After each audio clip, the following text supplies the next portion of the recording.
Vous savez, je n'ai pas allé à l'école. J'ai fait l'école réelle, que là où on dit l'école de l'agriculture.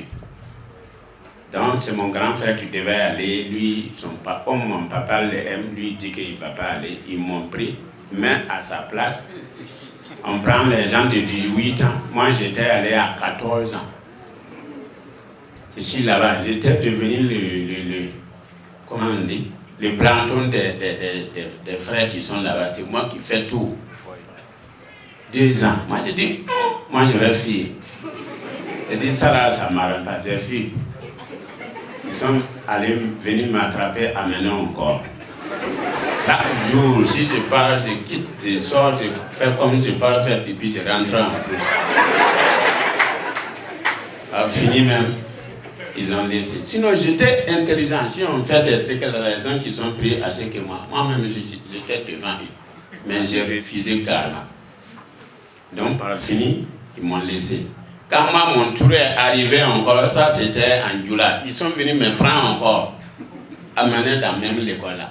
Moi j'ai dit, moi j'étais déjà venu, ils ont dit ça, c'était le tour de ton grand frère. Ça va, c'est à toi même. C'était en Djoula, même école de l'apiculture toujours. J'ai fait 1 an. Deuxième année, j'ai fui encore. Dans ce temps, comme j'étais à 16, 17 ans, donc ils n'ont pas pu. Je suis allé rester avec mon papa. En avril 1980, mon papa a dit d'aller voir son frère qui est en Côte d'Ivoire. Je suis allé. Moi, je crois que là-bas, tu vas gagner l'argent cadeau. Quand je suis arrivé, avant d'arriver au campement, j'ai marché 13 km à pied. Donc, ces jours-là, moi, je sais que la Côte d'Ivoire, là, c'est pas facile. Je suis allé rester avec lui. Le travail qu'on fait là-bas, c'est plus dur même que le travail du Burkina.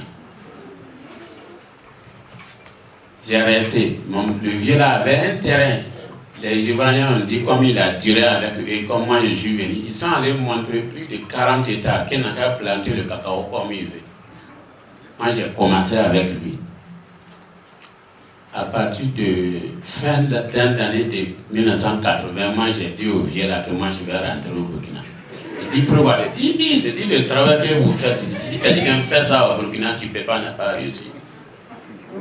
Il y a un qui était là-bas, il dit, toi tu es bête. Premier mois de 1981, deuxième mois, le vieux a vendu son café. Il a eu 160 000 tout. Lui, il a enlevé les 60 000 et il m'a donné les 100 000. Quelqu'un qui allait travailler pendant 9 mois ou combien de mois. Moi, j'ai payé les 100 000, je suis allé payer mes trucs. Arrivé à Bogo, même je n'ai pas pu payer un vélo. Donc, ça veut dire que je suis en retard. Quand je suis arrivé maintenant, 81 là, j'ai dit à mon papa, moi, je vais mon champ, moi, c'est. Il dit, il n'y a pas de problème. Je suis allé commencer avec 6 hectares. Je n'ai pas de femme, c'est ma maman qui fait le tour. Il n'y a même pas de céréales aussi. On a continué avec les 6 hectares. J'ai eu 2 tonnes de coton. L'année qui suit, j'ai allé à 10 hectares. J'ai continué jusqu'à 86, production 86. C'était le temps de Sangara, le coton était à 100 francs le kilo. Donc j'ai eu 9 tonnes, 992 kilos. Donc ça veut dire qu'un peu, ça allait atteindre 1 million. Quand j'ai vendu, je suis allé payer une Yamaha 110 à 470 000. Quand je suis arrivé, vraiment, j'étais d'accord avec moi.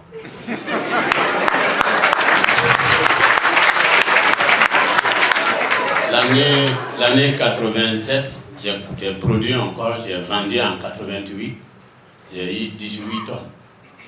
Je suis allé payer les matériels de musique comme ça. Tout le complet. Je dis, je vais faire commerce. La nuit, je pars, je fais les soirées là, les gens viennent payer 200 francs et rentrent. Moi-même, je danse.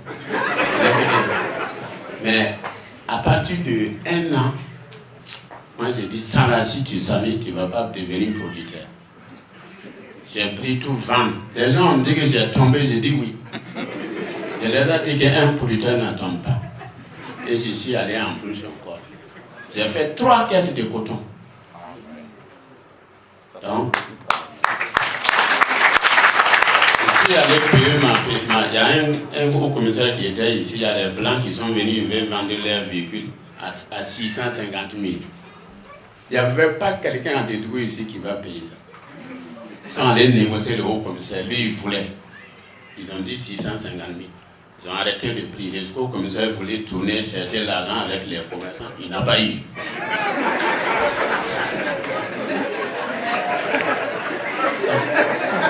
Moi j'étais venu avec ma Yamaha.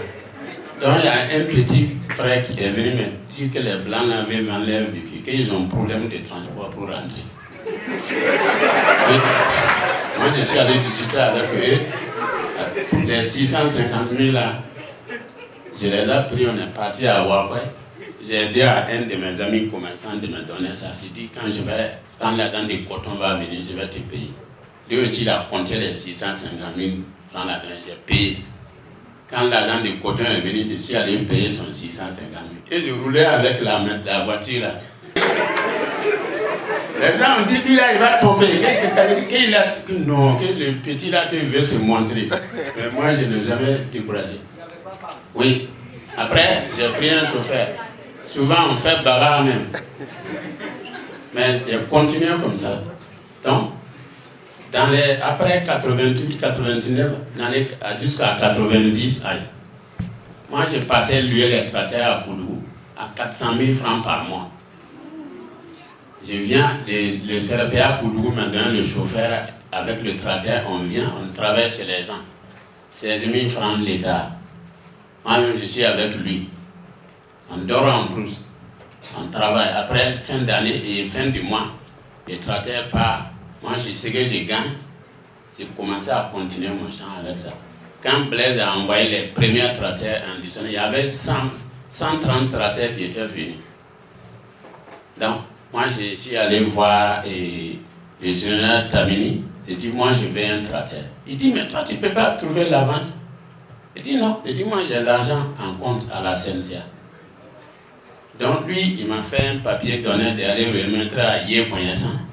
Pour qu'il était président de l'Assemblée. Pour qu'il puisse m'appuyer, je vais avoir les tracteurs. Lui, il a pris le papier là, posé. Il avait un directeur cabinet qui s'appelle Sommet. C'est lui que je suis allé voir quand Koyassan voulait inaugurer sa maison à Pagassi. Nous, on est allé, le préfet qui allait avec moi, avec ma voiture là. Donc, le préfet allait me montrer au directeur du cabinet de Koyassan. Et on a expliqué le problème. Lui, il m'a dit de venir à voir. Je suis allé, et c'est lui qui a pu intervenir. J'ai pu avoir les tracteurs là. J'ai payé 1 350 360 francs. Et j'ai pris le tracteur. C'est fini. Quand moi je suis venu, je suis allé voir les parents de ma maman. J'ai dit, je vais un terrain là-bas. Le coin là est tellement loin de la ville. Il n'y a pas d'eau là-bas, il n'y a rien. Sans aller moquer, lui là, il est fou. Que tu vas aller chercher un champ dans un autre village. Moi, j'ai dit, mais moi, j'étais allé en Côte d'Ivoire. Donc, si là, ce n'est pas un autre village, c'est mon village. Et j'ai continué. Ils ont donné le terrain là. Quand j'ai commencé là-bas, j'ai produit dans les champs de notre village. Les parents de ma maman là aussi ont dit de couper comme je voulais. Alors moi, j'ai regardé le coin là. On peut avoir 300 hectares là-bas. J'ai commencé. Après, il y a eu des tracteurs qui sont venus encore. Puis c'est ça, quand il était ministre de l'Agriculture, il y a un projet qui voulait la semence. Moi, j'ai produit. Moi, mon premier sac que j'ai vendu, le sac de maïs, c'était 4 000 francs. Sac de 110 kilos, 120 kilos. Après, ça montait à 4 500. Ça, c'était un bon prix. Il y a eu une année, j'ai fait 1000 sacs de maïs. J'ai mis dans mon magasin. J'avais eu le coton aussi. Il n'y avait pas tout, il n'y avait pas les moyens. Quand je suis allé voir un ami, j'ai dit, j'ai le maïs, mais il n'y a pas un preneur. Lui, il dit que lui, il peut prendre 4 500 de ça. Et il m'a donné un sac de 9 millions. J'étais content. Le maïs était chez moi dans le magasin, c'est pour lui. et à un projet qui est venu des approuves qui voulait aider le gouvernement avec la semence, il n'y en avait pas. Donc les techniciens là ont dit de venir, mais ils sont venus trouver le maïs. 1000 sacs dans le magasin. Moi je les ai dit que ce n'est pas pour moi. J'ai dit j'ai déjà vendu ça à quelqu'un à 9 millions. Les techniciens là ont dit, ah, que toi là. J'ai dit, mais il n'y avait pas preneur. Et ils ont dit, bon. Et ils vont prélever ça, aller analyser. Si c'est bon, et ils vont tout prendre en semence. Ah, le sac là, c'était 50 000 francs. Et le transport 2500. Donc ça veut dire que c'est 52 500 le sac. Comme ça. Moi, j'ai appelé mon ami là. Je lui ai dit, lui dit non. Que de voir comment je peux faire. Si je peux livrer ça, après, je sais que le maïs se produit, j'ai dit oui. Et moi, j'ai fait livrer ça. Quand j'ai livré, ça restait 300 sacs. Ils ont pris l'autre là, les 700 sacs là, en semence, 52 500 les sacs. Donc les 300 sacs là, lui il m'a dit, ah, que de garder, que ça c'est pour moi, que lui il ne veut plus. Quand ils ont payé l'argent, moi j'ai pris l'argent là, aller lui donner. Il a pris, il m'a donné 1 500 000. J'étais content toujours. Moi je sais que l'année prochaine, c'est moi qui va gagner le marché.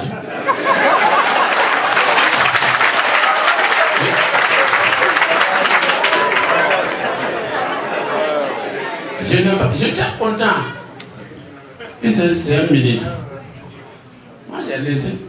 Donc, l'année qui suit, j'ai produit et on m'a dit de livrer dans toute la cour du monde. Moi j'ai livré, j'ai eu 300 millions et quelques.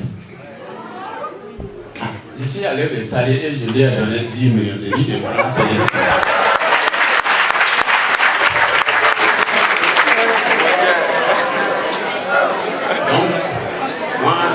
J'étais le premier dans la cour du monde qui est rentré dans la semence. On m'a tapé d'abord avant que je sois dedans.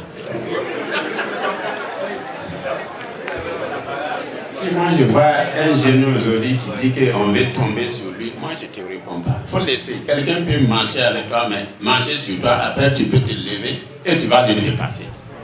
Parce que tu vas connaître la voie. Si tu connais la voie de travail, c'est ça la raison de l'homme.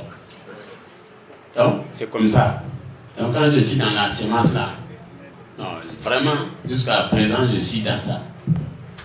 L'an passé, c'est moi qui ai livré dans toutes les régions de Burkina.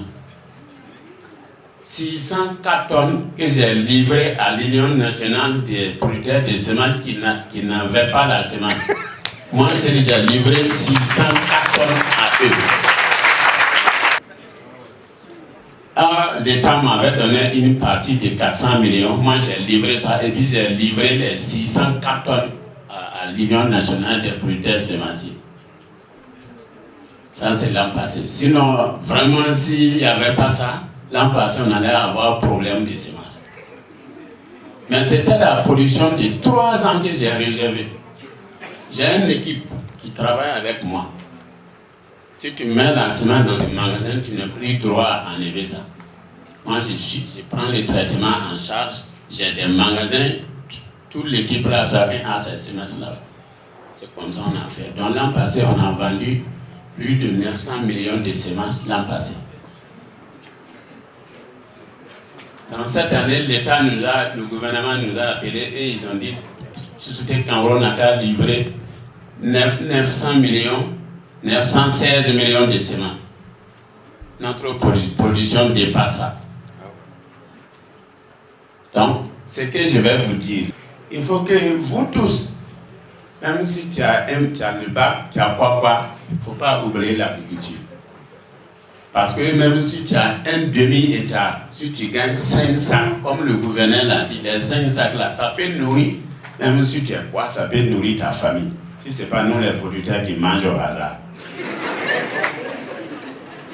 Donc, l'étude que vous avez fait là, chacun a fait de son mieux.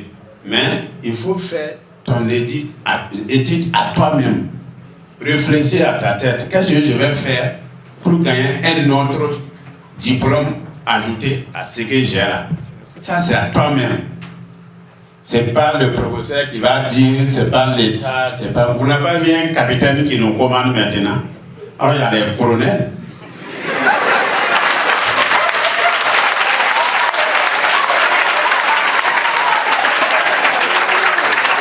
Il y a des généraux.